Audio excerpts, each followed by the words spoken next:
warahmatullahi wabarakatuh. Waalaikumsalam warahmatullahi wabarakatuh. Selamat pagi semuanya. Pagi. Ini kurang semangat gitu. Kalau ibu bilang betul ya. Kalau ibu bilang selamat pagi berarti pagi.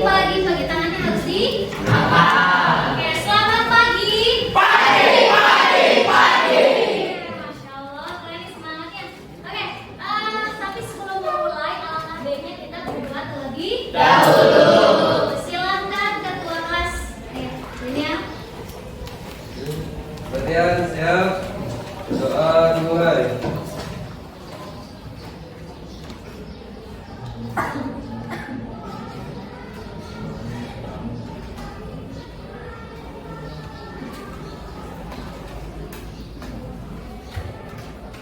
Selesai. Oke, alhamdulillah. Kenapa berdoa itu penting? Terus lancar. Oke, dengan berdoa kita berharap semoga pembelajaran dapat berjalan dengan Lancar. Terus ya. Oke, tapi sebelumnya ada yang tidak hadir ke hari ini? Ada semua. Alhamdulillah, coba. Tapi ibu pengen tahu dulu nih, takutnya ada yang tiba-tiba menghilang begitu saja ya. Kita cek dulu. Kelas 10 IPS 2.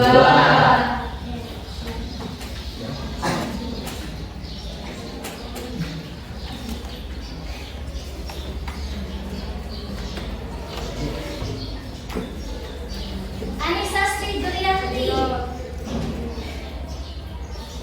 Asad Haryansyah, suaranya mana? Hadir. Semangat tuh, hadir gitu ya. Bintang Azhara. Oke, kalau sekarang pakainya hadir. Kalau hadir lo bahasa? Bahasa Arab ya. Kalau bahasa Indonesia berarti disebutnya hadir.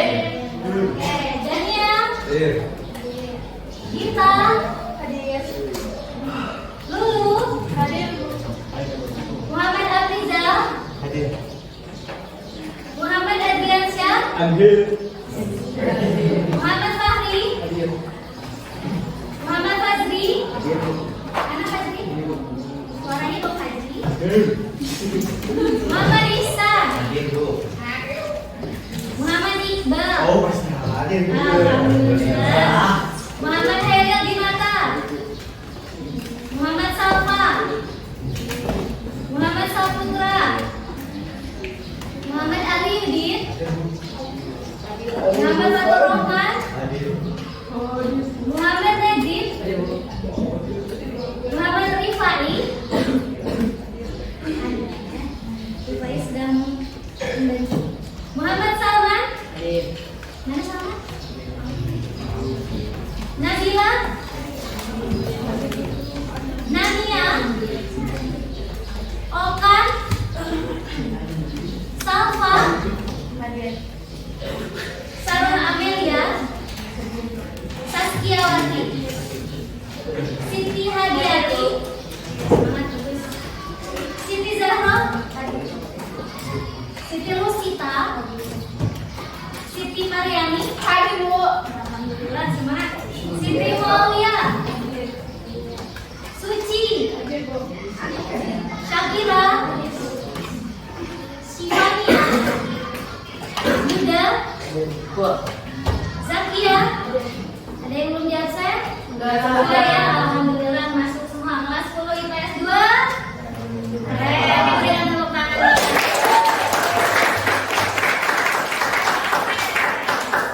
Nah, kira-kira hari ini belajar apa sih? Eksposisi. Kan kemarin kita sudah belajar tentang teks eksposisi, betul? Nah, ciri-cirinya bagaimana sih? Atau apa sih ciri-cirinya? Ada yang tahu kata?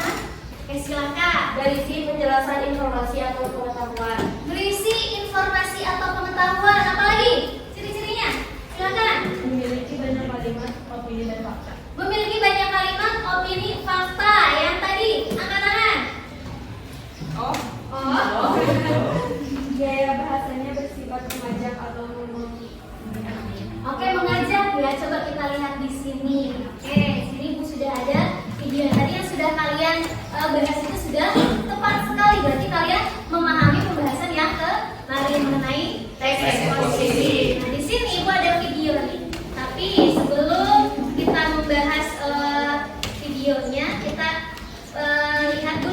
pembahasan yang kemarin. Kemarin juga kita membahas tentang ada isu, ada argumen, ada rekomendasi. Isu itu apa? Permasalahan. Itu adalah permasalahan. Isu bukan gosip ya. Isu adalah permasalahan. Dan juga argumentasi, isinya ada fakta, ada juga opini. Ada rekomendasi atau saran. Gitu. Oke. Ini tadi ciri-ciri yang sudah tadi dijelaskan. Tepat sekali. Berisi penjelasan informasi dan pengetahuan.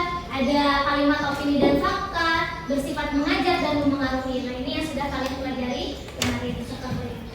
Oke, di sini ada video. Tahukah kalian, mereka sebenarnya sedang mengekspos isu tertentu supaya publik perhatian terhadap masalah yang sedang hangat diangkat. Jadi mereka ini sedang membahas tentang isu. Bisa dengarkan, kita buktikan, oke?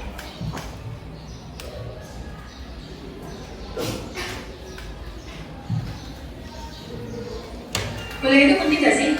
Memang banyak orang yang gak kuliah tapi bisa sukses. Bisa sekolah atau kuliah di zaman sekarang dengan bisa sekolah atau kuliah di zaman orang tua kita dulu, bisa jadi maknanya beda cuy. Terus kenapa sih kita harus kuliah? Alasan yang pertama adalah bukan pengetahuan, karena pengetahuan mah bisa kita dapat dari mana aja. Apalagi sekarang teknologi makin canggih. Justru yang paling penting adalah struktur berpikir, khususnya dalam menyelesaikan masalah yang ada di sekitar kita. Karena pada akhirnya ujung dari literasi adalah problem solving, menyelesaikan masalah yang ada. Maka otomatis proses kita berpendidikan, termasuk pendidikan tinggi, adalah proses membentuk struktur kita berpikir. Apalah arti berpikir, kata W.S. Rendra, jika tidak menyelesaikan masalah yang ada di sekitar kita. Dan kalau teman-teman sadar, salah satu ujian akhir kita sebelum lulus kuliah misalnya adalah skripsi. Di dalam skripsi itu sendiri adalah terbelakang, masalah, fakta lapangan, dasar teori, analisa kitanya, kemudian solusi atau rekomendasi yang ditawarkan. Yang semuanya sebetulnya adalah proses kita berlatih untuk menyelesaikan masalah yang ada di sekitar kita. Benar ya? Untuk itu wajar banget kalau orang bijak pernah bilang pencapaian tertinggi seorang anak manusia bukan pada menang A, menang B, memiliki A, memiliki B, namun dengan semua yang dimilikinya itu, ia mampu bermanfaat, making impact untuk orang-orang sekitarnya. Oke, coba ada yang mau mengomentari nggak tentang video ini? Isu yang dibahas apa sih? Silakan. Ayo, siapa yang mau? Kenal nggak? Siapa lagi? Saya? Nanti ya, aduh harus kenal nih. Anak sosmed biasanya harus kenal. Sudah kenal masalahnya, harus mengetahui siapa tokoh tersebut. Kenal nggak? Nggak kenal. Kalau artis Korea yang lagi hit siapa? Enggak. Nggak tahu. Bisa. Oke, Sally ya. Jadi dia mengungkapkan suatu masalah. Masalahnya apa? Coba angkat tangan. Ayo. Apa? Tadi siapa? Oh. Pentingnya? Kuliah. Pentingnya kuliah. Ada lagi nggak kira-kira selain pentingnya kuliah yang tadi disampaikan?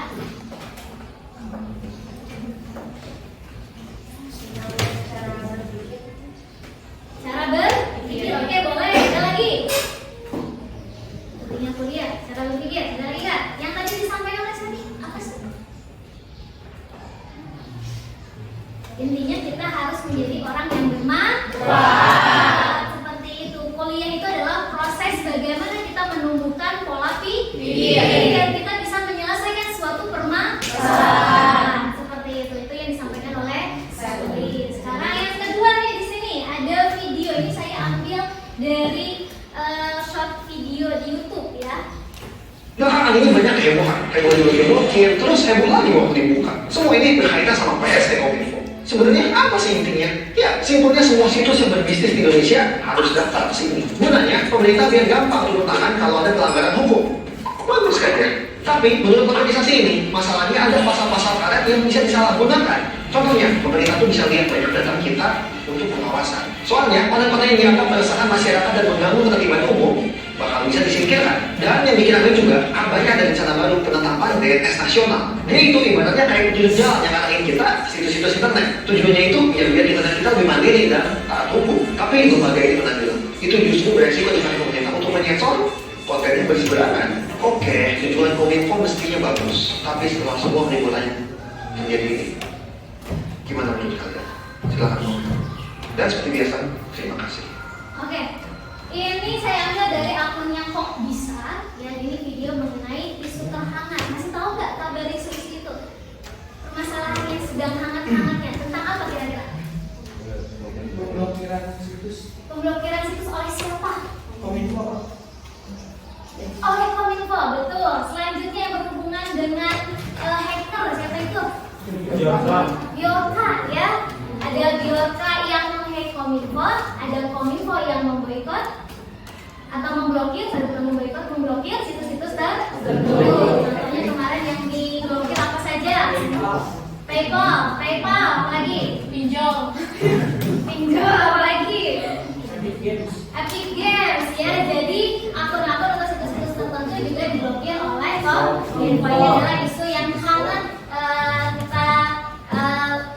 kita lihat di sosial media seperti itu. Oke, tadi kan di sini di dalam teks eksposisi itu kan tidak hanya membahas tentang pendapat saja. Itu kan tadi pendapat saya dan juga pendapat dari akunnya Kok Bisa. Di dalam pendapat tersebut ada hal-hal lain. Apa kira-kira selain pendapat? Ada ajakan. Ada ajakan. Selain itu apa? Temannya opini, temannya pendapat. Fakta, betul ya. Ada fakta yang ditampilkan seperti itu. Oke, nah berhubungan dengan teks eksposisi yang akan kita pelajari kali ini, kita langsungkan saja tujuan pembelajaran kali ini ya. Oke. Nah, ini banyak heboh, terus heboh lagi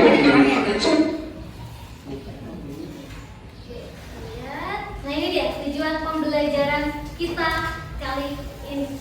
Melalui pendekatan TIPE, Technological, Pedagogical, Content and Knowledge dengan model Problem Based Learning. Nanti kita akan menyelesaikan suatu permasalahan ya, dan metodenya ceramah, tanya jawab, diskusi dan juga penugasan. Peserta didik dapat menelaah struktur dan kaidah teks eksposisi yang ditonton melalui ada video, ada juga komik. Menentukan dan menganalisis struktur dan kaidah kebahasaan teks eksposisi. Peserta didik dapat mengembangkan sikap yang jujur, peduli, bertanggung jawab, serta dapat mengembangkan kemampuan berpikir kritis, berkomunikasi, berkolaborasi, dan berliterasi. Nah, tadi kita sudah melakukan atau mencoba berpikir kritis. Kita menonton video lalu kalian memberikan pendapatnya, tadi argumennya seperti itu ya.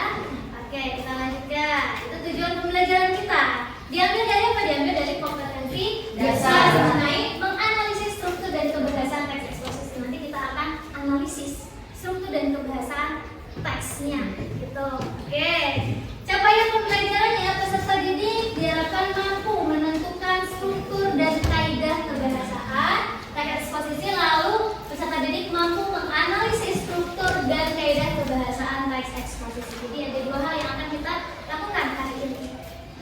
Oke, kita langsung lanjutkan ya. Sudah siap untuk belajar tentang struktur dan kebahasaan? Sudah. Oke, kalau sudah kita akan coba. Di sini ada yang nyari sesuatu lagi bertanya. Tapi sebelumnya ada yang sudah tahu nggak struktur teks eksposisi itu ada berapa sih? Ada 3. Apa? Silakan. Ada 3. Ada 3. Ada yang tahu apa saja? Tesis, rangkaian argumen, penegasan ulang. Oke, bagus, sudah membaca karena ibu sudah menyampaikannya di WhatsApp ya untuk materinya. Oke, bagus. Berikan tepuk tangan untuk kita. Saya sudah menyampaikan pendapat ibu, udah keren banget. Saya kira kalian masih diam gitu, ternyata udah bisa berbicara ya. Bagus. Kita lanjutkan lagi. Nah, di sini ada kelihatan nggak? Ini gambar apa? Bukan. Gerang.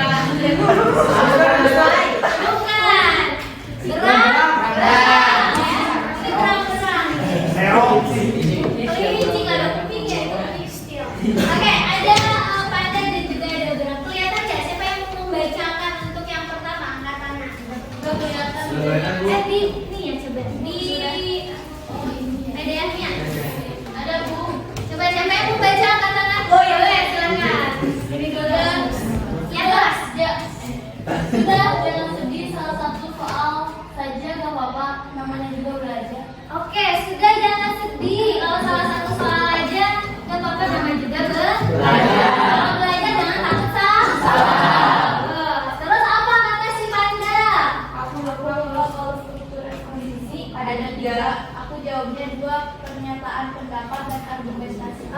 diperkuat lagi katanya kalau teks eksposisi itu adanya Tiga.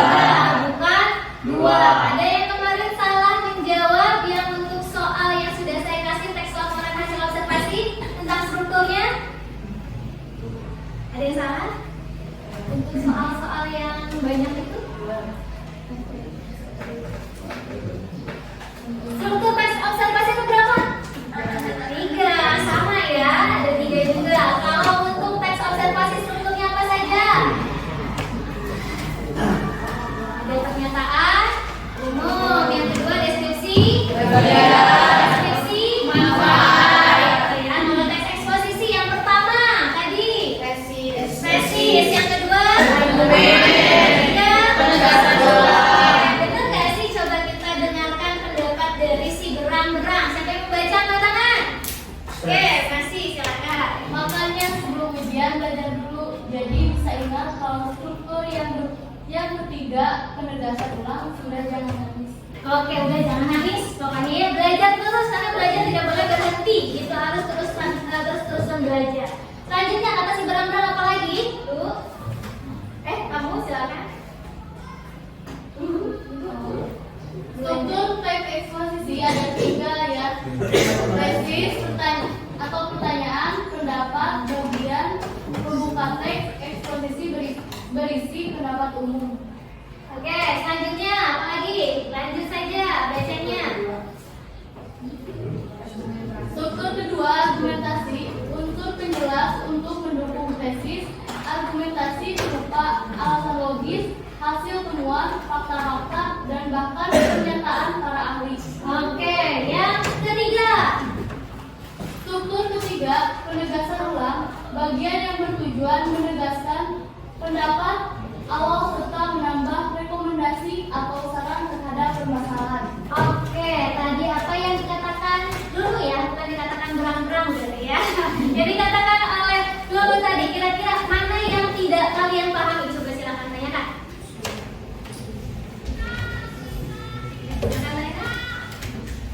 Tentang pembahasan 1, 2, 3. Ini tentang tesisnya, ini tentang argumentasi, yang ini tentang penegasan. Coba, ada yang mau ditanyakan enggak? Ya. Salva, lihat apa Salva? Jangan lihat yang lainnya ya. Kalau misalkan lihat yang lain nanti handphone di ambil. Ya, seperti itu. Ingat semuanya ya. Kita fokus pada pembelajaran. Kalian boleh nonton TikTok, tidak boleh nonton Instagram, dan juga YouTube. Oke, gitu ya Salva. Apalagi di depan ibu harus fokus ya. Silakan. Ada yang mau ditanyakan sih? Penegasan ulang. Di sini katanya penegasan ulang itu bertujuan untuk penegasan kembali pendapat awalnya. Kita langsung buktikan ya. Kita akan lihat di sini. Nah, dalam buku Text Types in English itu, bahwa penegasan ulang ini adalah penegasan kembali pandangan terhadap topik. Di dalam penegasan ulang juga memberikan saran dan juga rekomendasi. Kalau penegasan ulang berarti pendapat yang ada di atas kembali ditegaskan, kembali dituliskan di bagian terakhir. Tapi tidak hanya ada penegasan ulang, ada juga saran dan rekomendasi. Seperti itu ya. Nanti kan ini masih abstrak ya. Kita akan lihat contohnya seperti apa. Oke, ada lagi tidak selain penegasan ulang? Tidak ada, bisa dipahami? Bisa. Oke, kita lanjutkan di sini. Nah, selanjutnya ada yang saya cari di buku paket bahwa penegasan ulang ini adalah bagian yang berisi penegasan ulang pendapat penulis, betul tadi ya.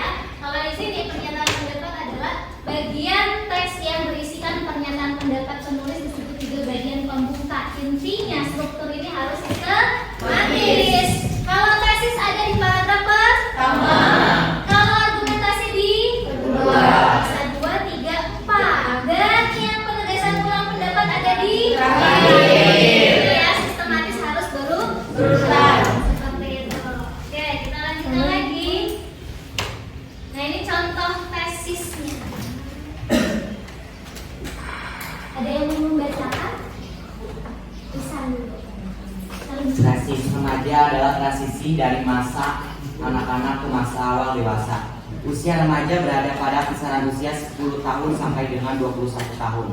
Pada masa itu remaja sedang mencari identitas dirinya, oleh karena itu remaja harus mendapat pendidikan karakter agar dapat mengarahkan minatnya pada kegiatan-kegiatan positif.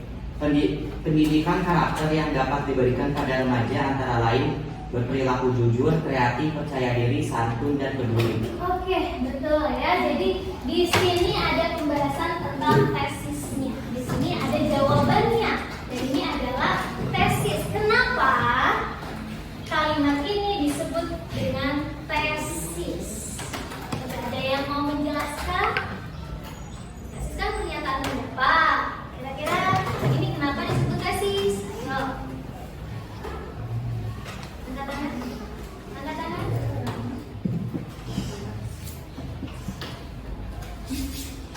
Tadi tesis apa? Pendapat. Lalu ini apa? Pendapat. Betul, itu ya. Ini pendapat, buktinya apa? Ada kata remaja perlu mendapatkan pendidikan karakter agar terarah pada perilaku positif yang kalimat pendapat atau opini. Seperti itu ya. Oke, bisa dipahami? Bisa. Kita lihat lagi sekarang yang argumentasi. Nah, oke. Argumentasi tadi yang sudah kita jelaskan, argumentasi itu di dalamnya ada pendapatnya juga dan juga ada faktanya, seperti itu. Coba siapa yang membaca? Silakan. Pada masa gejolak itu merupakan masa sulit sehingga remaja memerlukan pengendalian diri yang kuat ketika berada di sekolah, di rumah, dan di lingkungan masyarakat. Dalam keadaan seperti ini, remaja membutuhkan orang dewasa untuk mengarahkan dirinya.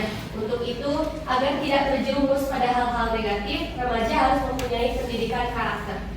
Oke, betul. Nah, di sini ada pembahasan tentang pendapat dan juga di sini ada faktanya.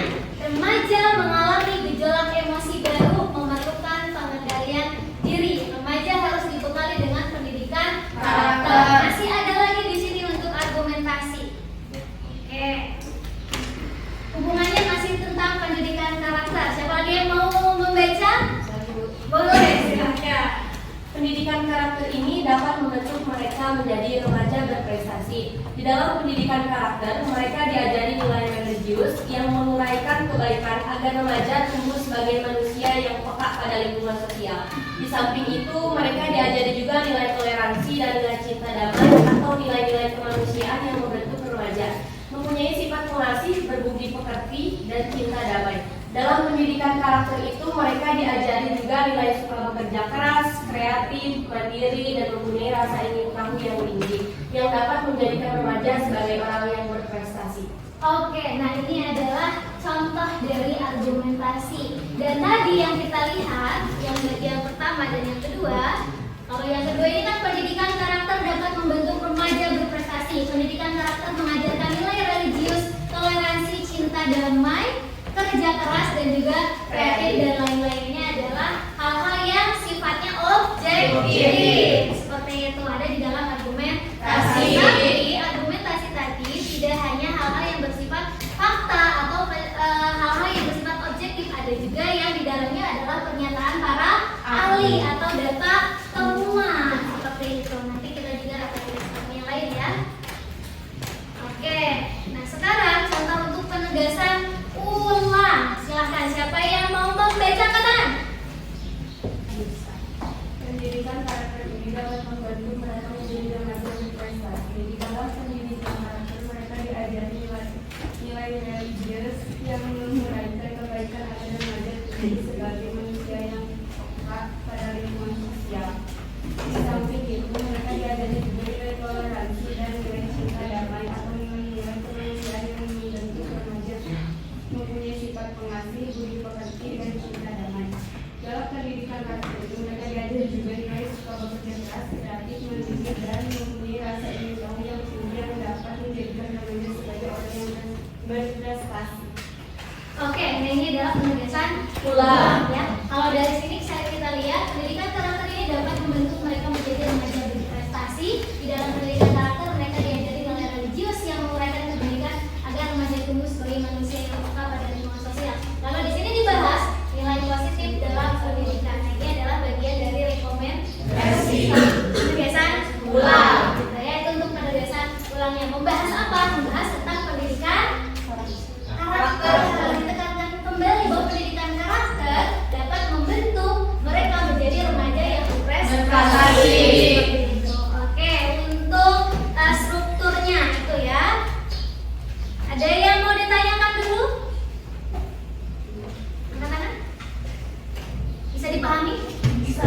Yakin?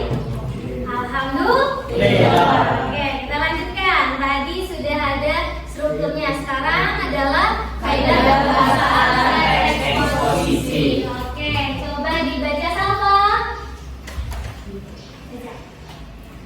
Yang komiknya si panda itu lagi ngobrol berdua.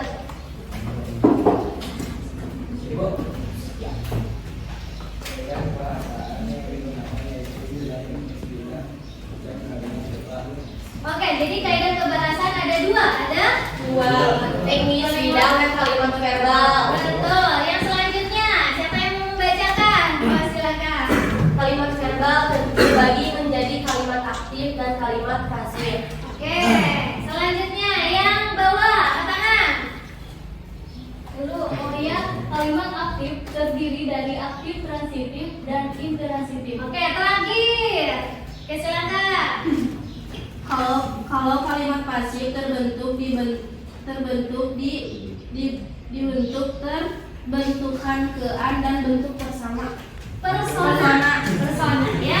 Oke, nah banyak istilah-istilah baru nih di sini. Pasti belum paham apa sih kalimat verbal atau istilah teknis bidang, tahu nggak?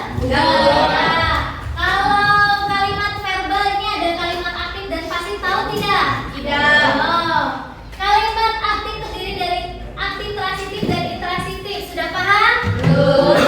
Dan selanjutnya ada kalimat pasif berbentuk di bentuk terbentuk kean dan juga bentuk persona. Oke. Belum paham berarti ya apa kata si panda? Nah, ini tadi yang sudah dijelaskan kalau kaidah kebahasan yang kita bahas itu ada dua, ada istilah bidang, ada kalimat verbal. Oke, kita lihat apa sih istilah teknis. Di sini istilah teknis teks eksposisi yang sudah Anda pelajari sebelumnya memuat topik tentang pendidikan. Dalam isi teks tersebut terdapat beberapa istilah teknis dalam bidang pendidikan. Misalnya kognitif, afektif, psikomotor, dan intelijensi. Apa itu kognitif? Pengetahuan. Afektif, psikomotor, keterampilan. Intelijensi, pikiran, gitu ya, kecerdasan kemampuan gitu. Nah, ini adalah istilah teknis bidang dalam dunia pendidikan. Kalau dalam dunia perbankan, contohnya istilah teknisnya apa? Ada bunga, bukan bunga mawar, bunga melati ya. Ada saldo, ada Debit ke debit. boleh debit, kredit gitu ya. Apalagi kira-kira?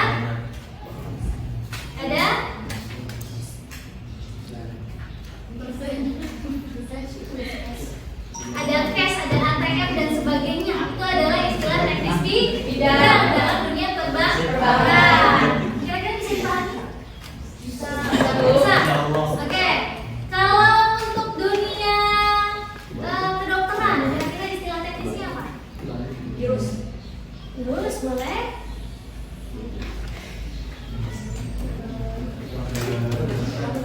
Kalau ada yang luka, ada infeksi. Kalau luka mau disembuhkan itu gimana? Obat. Terus apa lagi? Sakit jantung harus dioperasi. Terus kalau melahirkannya tidak normal, itu ya istilah teknis bidang ya, paham? Oke, kita lanjutkan.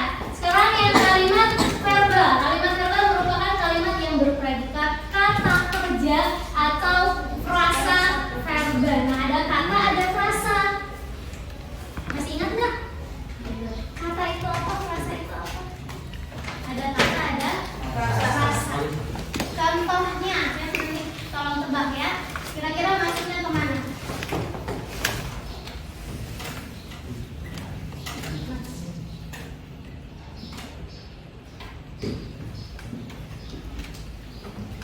Oke.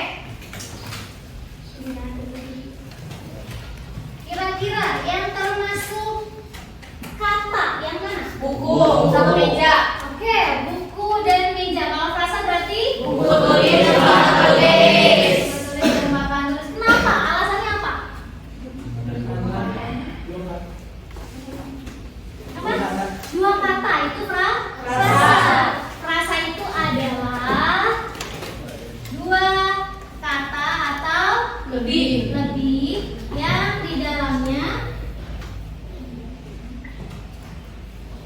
Tidak ada apa?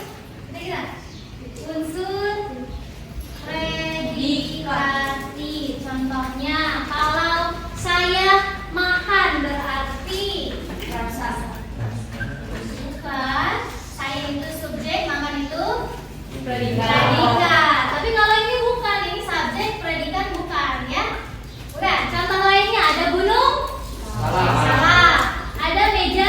Guru atau meja belajar. Seperti itu. Nah, itu adalah frasa. Tapi frasa boleh nggak sih kalau misalkan lebih dari 2 katanya? Boleh. Contohnya apa yang 3 kata?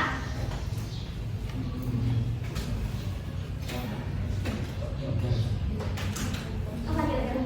Siapa itu? Presiden Republik Indonesia. Ada 3 kata kan? Oke. Kalau 4 kata?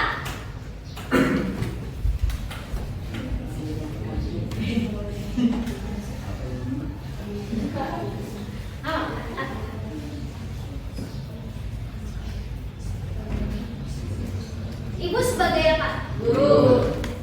Sekolah di mana? Ajar di mana? Guru madrasah aliyah negeri. Guru ma. Itu adalah frasa. Seperti itu. Atau bisa panjang lagi. Guru madrasah aliyah negeri 4 Bogor. Ada? 5. Nah, itu ya, frasa itu bisa 2 atau lebih. Tapi tidak ada unsur predikat. Seperti itu. Bisa dipahami? Bisa. Alhamdulillah. Ya, sekarang fokusnya di sini ada kata kerja, ada frasa verba. Frasa verba berarti frasa yang menggunakan kata kerja. Kan verba itu kata kerja ya. Oke, kita lihat dulu di sini, kita akan bahas dulu istilah teknis. Kalimat verbal maksudnya. Oke. Kalimat verbal itu ada kalimat aktif, ada kalimat pasif. Aktif bukan berarti nggak bisa diem ya. Bukan ya. Kalau pasif diem aja. Berarti gitu. Oke, di sini dia. Kalimat aktif, subjeknya melakukan pekerjaan. Subjek sebagai pelaku. Terbagi menjadi kalimat transitif dan kalimat aktif transitif. Nanti ini kita akan bahas. Sekarang yang ke kalimat pasif dulu. Subjeknya dikenai pekerjaan yang dinyatakan predikat. Subjek kalimat pasif merupakan subjek penderita. Wah, penderita itu korban ceritanya ya. Bentuk predikat ada 4 macam, yakni bentuk di, bentuk ter, bentuk kean, dan bentuk pesona. Kita lihat di sini. Langsung contohnya aja. Misalkan kalau subjeknya melakukan sesuatu, ini siapa ceritanya ibu subjeknya? Ibu guru misalkan, atau Bu Muza sedang belajar. Oke, Bu Muza belajar. Berarti ibu sedang melakukan sesuatu. Bu Muza menulis. Bu Muza berbicara. Nah, seperti itu. Tapi gimana kalau pasif? Ada yang tahu nggak? Ada yang kasih contohnya nggak? Jadi korban dikenai sesuatu, pakai imbuhannya diterkean. Dibunuh. Oke, Bu Muza dibunuh. Jadi Bu Muza sebagai korban. Korban ya. Oke, boleh. Ada lagi ya? Bu Muza terjatuh. Bu Muza oke, kalau terjatuh gini ya. Jadi contohnya apa? Dilempar. Bu Muza dilempar.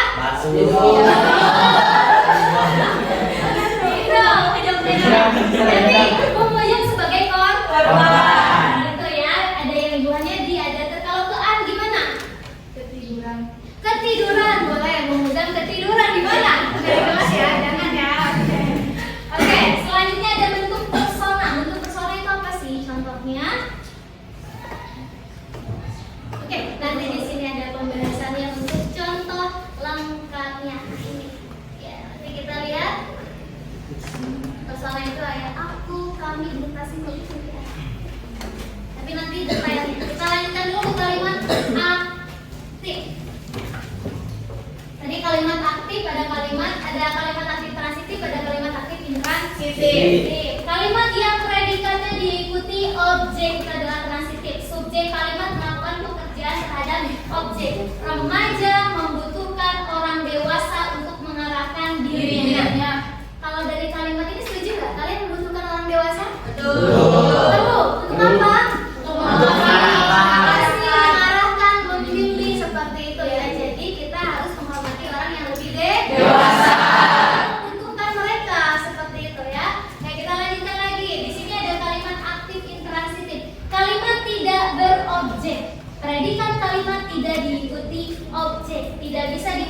menjadi kalimat pasif. Predikat kalimat intransitif kebanyakan tidak berimbuhan. Imbuhan yang wajib muncul adalah imbuhan yang contohnya ini, pejabat itu datang. Kalau ini kan remaja membutuhkan. Orang dewasa dibutuhkan remaja, itu bisa dipasifkan. Kalau yang ini tidak bisa dipasifkan. Seperti itu. Pejabat itu datang dan tidak juga menggunakan imbuhan. Imbuhan yang digunakan atau yang muncul biasanya ber. Contohnya ini, lebah, berterbangan. Nah, ber itu bisa menghasilkan 3 morfem ya. Ber itu ada be, ada bel, ada ber. Contohnya ajar ditambahkan ber jadi belajar. Main ditambahkan ber jadi bermain. Orang ini terbang ditambahkan ber jadi berterbang. Jadi ber itu bisa bermacam-macam bentuk ya. Oke, kira-kira untuk kalimat aktif dan transitif dan intransitif bisa dipahami? Bisa Bu? Bisa? Bisa ya? Yakin? Oke, insya Allah bisa. Kita lanjutkan lagi. Sekarang yang tadi, yang pasif. Kita buktikan kalimat pasif bentuknya di. Di juga bermacam-macam. Ada di kan, di i, di per, kan, di per, i. Contohnya apa? Mereka diajari juga nilai oleh kita diajari. Diajar. Seperti itu. Kalau imbuhan itu harus disatukan. Contohnya dimakan, diminum, ada kata kerjanya kan, diajari. Kalau dipisah berarti harus menunjukkan tempat. Contohnya di Jakarta, di Bogor, di Singapura, boleh. Singaparna boleh. Sumatera boleh. Nah ini harus dipisah kan? Kalau yang itu berarti harus disatukan. Dipahami ya? Kita lanjutkan lagi. Kalimat pasif bentuk ter. Hatiku terbuka untuk hatimu. Gitu ya. Mudah-mudahan buku ini terbaca oleh para halayak. Nah, itu adalah contoh kalimat pasif bentuk ter. Seperti itu. Ya, contoh lainnya. Kalimat pasif bentuk kean. Banyak orang kehilangan harapan karena sakit. Dia ketiduran sehingga terlambat masuk kelas. Oke, bisa dipahami? Bisa. Ini hanya penggunaan imbuhan saja. Nah ini dia yang tadi ditanyakan ya, kalimat pasif persona yang predikatnya didahului kata ganti persona dan berbentuk pokok kata kerja. Digunakan persona pertama dan kedua. Ada kami, kita, anda, engkau, bapak-bapak, hadirin. Kadang menggunakan kata ganti persona ketiga, dia, mereka, beliau. Inti predikat berbentuk pokok kata kerja. Ada baca, tulis, perhatikan, harapan, dan tempat ini contohnya. Buku ini belum saya baca. Kenapa disebut kata ganti orang pertama? Saya, aku, kenapa? Karena menunjuk satu orang. Saya, aku. Nah, kalau misalnya kata kerja, kata ganti persona kedua, kamu. Berarti ada orang yang diajak bicara. Aku, kamu, ada 2 orang. Kalau dia, berarti ketiga. Dia orang ketiga. Berarti nanti dengan orang ketiga. Saya bukan pelakor ya, orang ketiga itu bukan pelakor. Oke, nah itu adalah contoh dari konsentrasi persona. Betul, dan pembahasan mengenai kaidah kebahasaan. Masih semangat? Masih. Kira-kira kalau dikasih tugas ekspresinya yang ini atau yang ini? Coba yang lulus, dapat angkat tangan. 2, 3, 4, 5, 6.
Satu, dua, tiga. Everybody mingkem.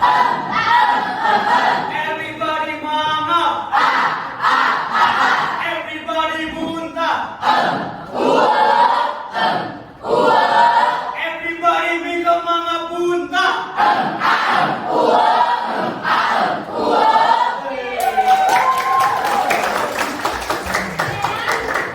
Mama jangan ngerjain tugas ya.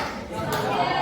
Nah, di sini itu sudah ada kertas yang nanti harus mengikuti format yang ada di layar. Oke. Ini ada teks. Ada teks 1, teks 2, teks 3. Bisa lihat di situ.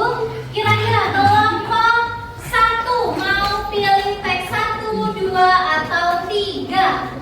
Bisa dilihat di PDF-nya. Teks 1, 2, 3 yang mana? Boleh sama atau boleh sama, tenang saja. Tapi jangan sama semuanya, ya harus ada tiga-tiga di atas.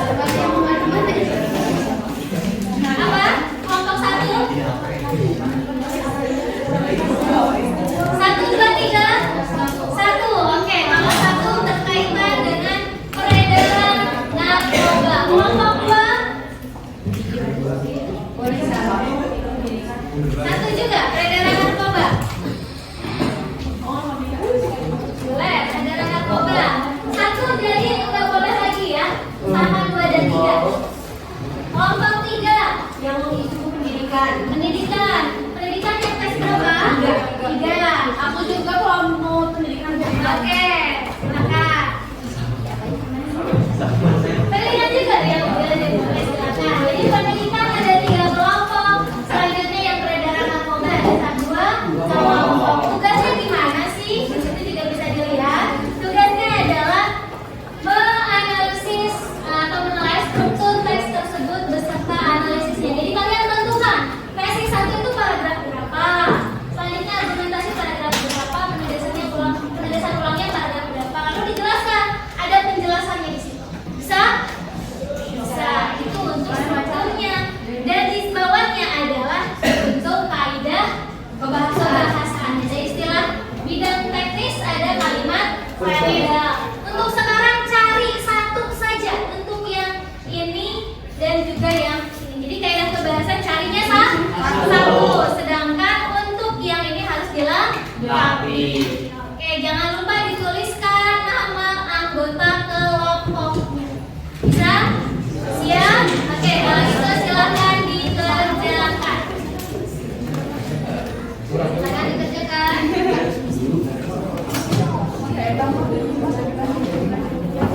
Kalau ada yang mau ditanyakan, yang masih bingung, mau ganti apa? Oh, baca globalisasi. Oke, boleh silakan. Didiskusikan ya. Boleh dicari di handphone. Kalau misalkan ingin mendapatkan artinya, habis itu harus ada artinya kan?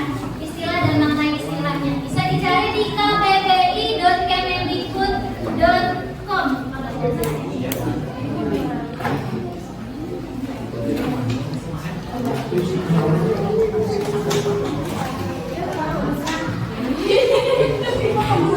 Nah, bisa cari di kbbi.com.go.id ya. Untuk mencari artinya, arti istilah.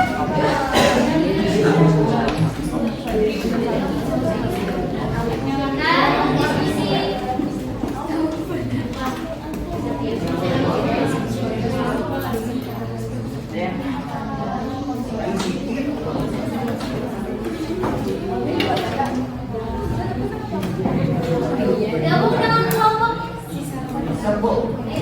diskusi. Balik bantu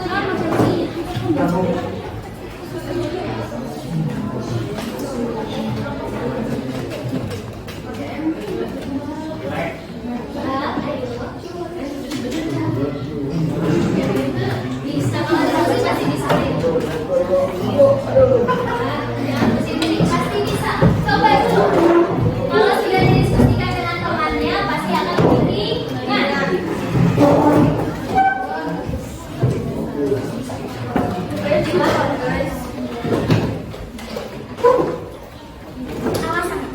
kenapa paragraf tersebut disebut dengan tesis? Alasannya apa?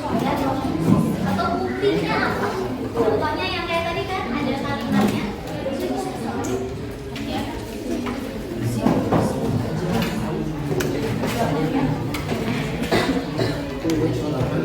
Kenapa dibaca?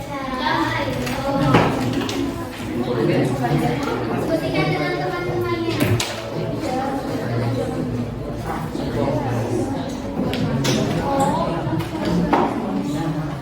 Kalau masih bingung nanti bisa ditanyakan ya.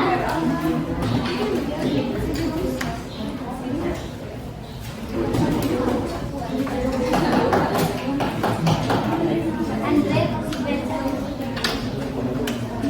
Pendek ya.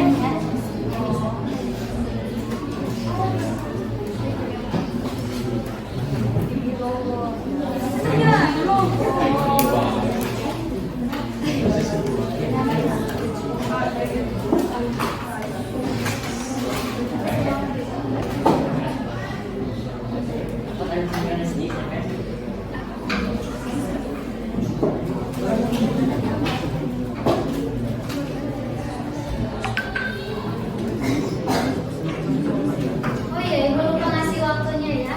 20 menit cukup? Enggak. 15 menit? Berkurang ya? Oke, maksimalnya 20 menit saja ya. Tapi kalau sudah selesai langsung. Karena tidak banyak, hanya sedikit.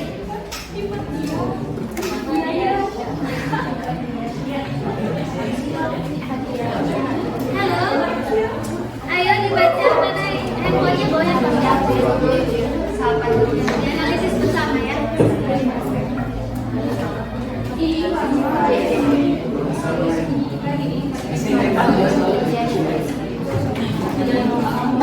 Sekarang di dasar.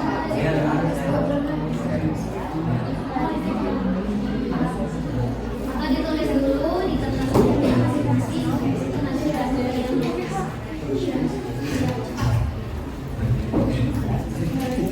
tugas ya. Ini yang mengerjakan tesis siapa? Dibagi tesis adalah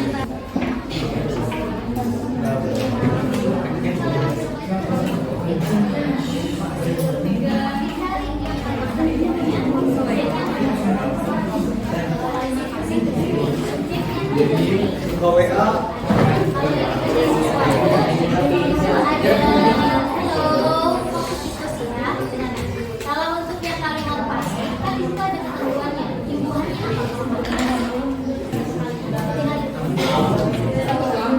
satu aja sama itu kalimat aktif mau transitif boleh.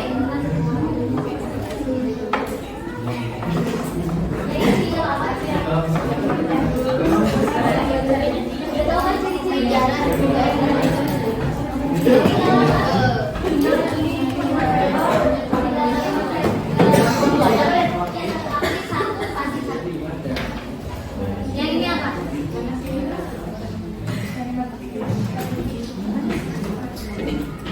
Pendidikannya istilah bidang. Kalau yang verbal yang aktif sama pasti udah belum. Mau dicari.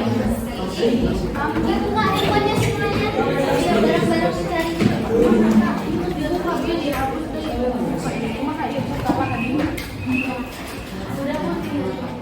Ya, ini istilah bidang mak.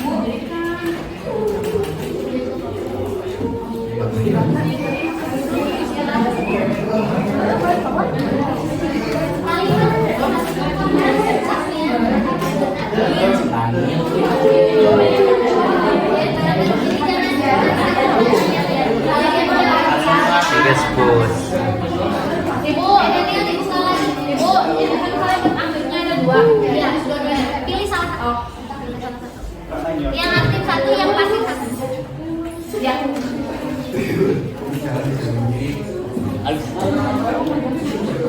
Oke, kelompok satu sudah selesai belum?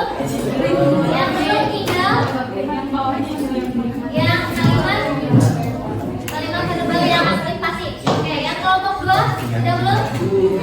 Belum juga, yang mana? Itu belum ketemu juga. Oke, yang ketiga sudah? Tinggal ya. Masih yang kalimat verbal. Kalimat verbal. Kelompok empat? Belum Bu, bagian pasif aktifnya. Sama juga. Yang lainnya? Belum Bu, sama kalimat verbal.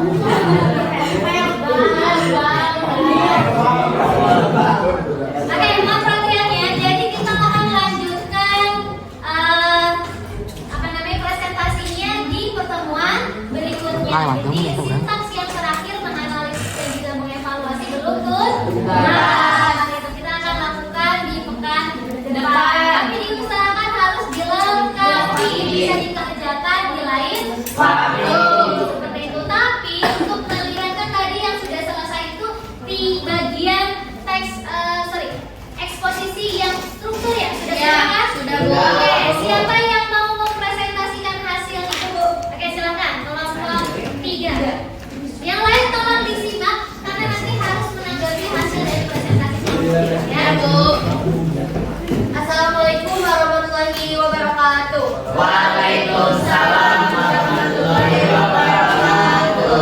Perkenalkan, saya dari perwakilan kelompok 3 ingin mempresentasikan hasil kerja kami mengenai teks eksposisi paragraf yang ketiga tentang pendidikan. Di sini terdapat struktur dan analisisnya.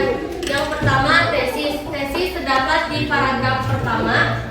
Penjelasannya disebut tesis karena di dalam paragraf tersebut terdapat pandangan atau topik tentang isu yang akan dibahas. Selain itu, ciri dari tesis salah satunya berada atau terletak di paragraf pertama. Yang kedua, argumentasi.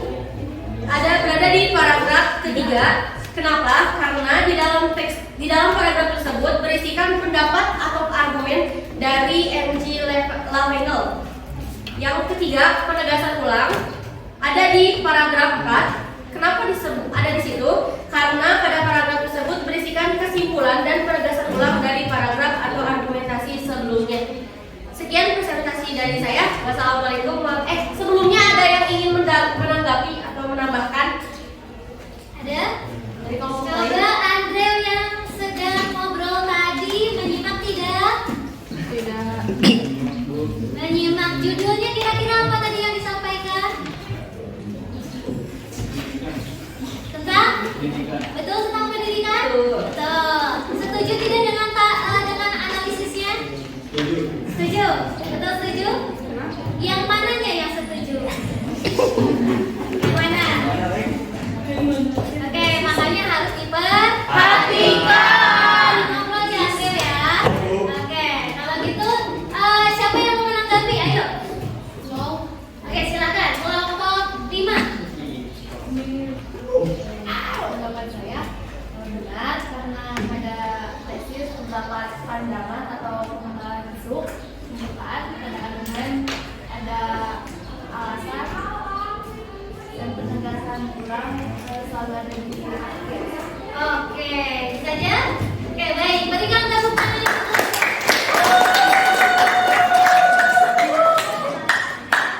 Oke, kalau begitu sekarang waktunya untuk bermain.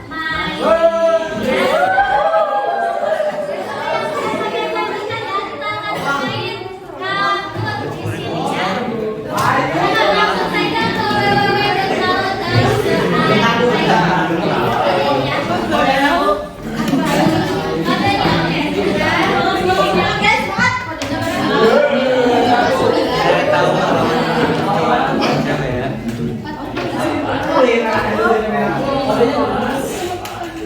Kita akan bermain kartu di sini ya. Kita langsung saja ke nanti yang menang akan mewakili kelompok yang menang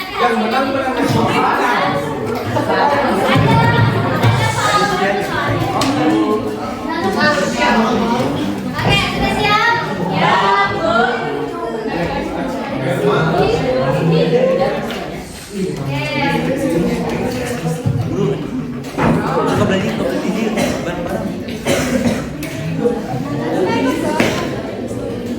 Dibaca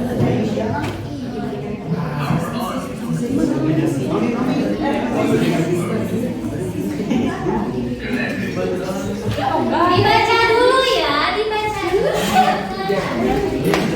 Kalau udah bisa paham sama struktur teks. Sudah bisa ya.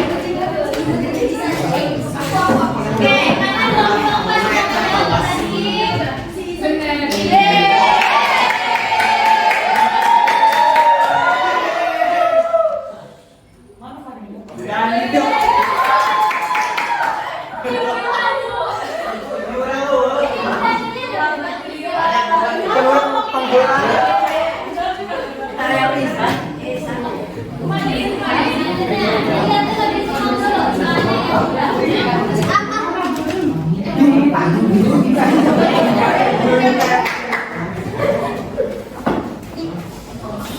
Survei buktikan. Satu lagi belum menjawab? Apakah benar ini?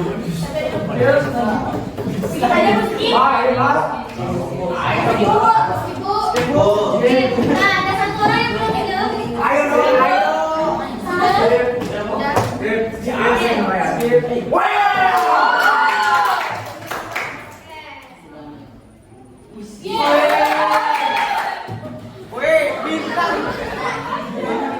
Masih ada kesempatan yang lainnya bisa menyusul ya.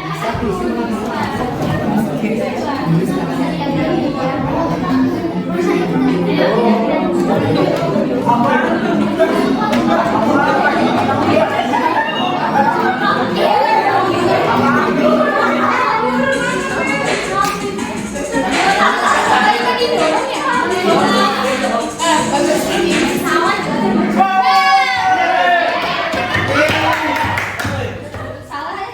Yes.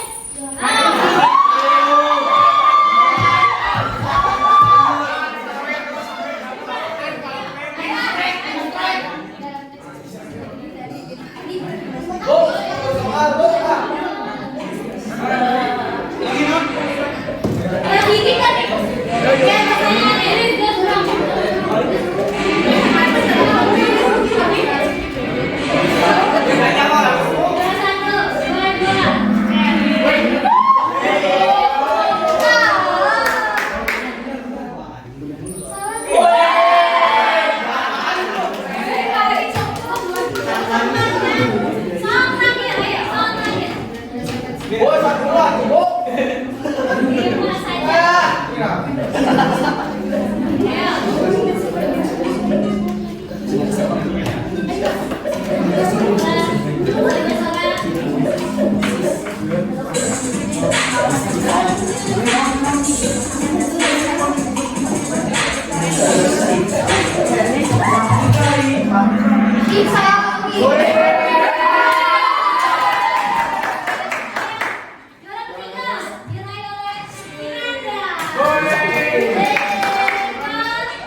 Bisa saring makanya.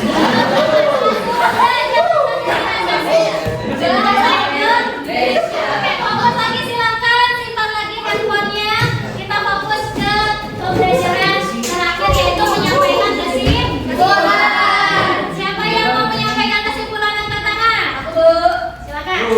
Bisa memahami dan menganalisis struktur serta kaidah pembahasan dari teks eksposisi. Oke, lagi. Struktur teks eksposisi terdiri dari 3. Yang pertama ada argumentasi, yang kedua ada yang pertama ada tesis, yang kedua ada argumentasi, yang ketiga ada penegasan ulang. Adapun kaidah kebahasaannya yang pertama ada kalimat verbal sama bidang teknis. Oke, ada yang mau menambahkan?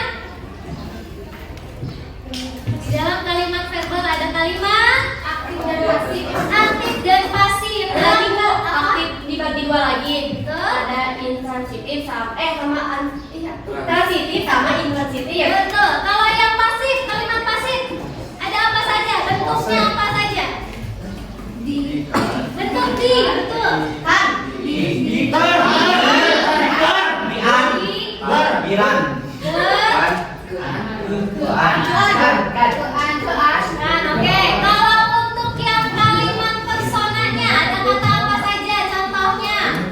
kamu, aku. Iya, oke, betul. Berikan tepuk tangan untuk kita semua.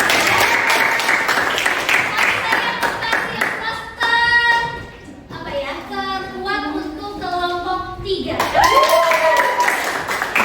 Kelompok 3 mendapatkan nilai keaktifan yang paling tinggi.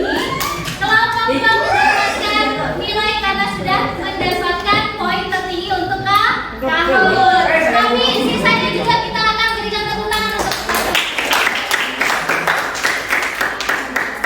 yang kelompok 1, kelompok 4 dan kelompok 5 jangan kalah semangat, jangan patah semangatnya, nanti kita akan seperti itu. Oke, pekan depan intinya kita akan melakukan presentasi. Sudah bisa ya, dan tidak diwakili. Kalau tadi kan diwakili ya. Untuk pekan depan semuanya harus maju ke depan seperti itu. Oke, mari kita baca hamdalah bersama-sama. Tapi jangan sampai puas ya untuk pembelajaran membahas tentang struktur dan daerah pembahasannya. Kita harus terus mencarinya di berbagai media seperti itu. Kalau gitu terima kasih. Assalamualaikum warahmatullahi wabarakatuh.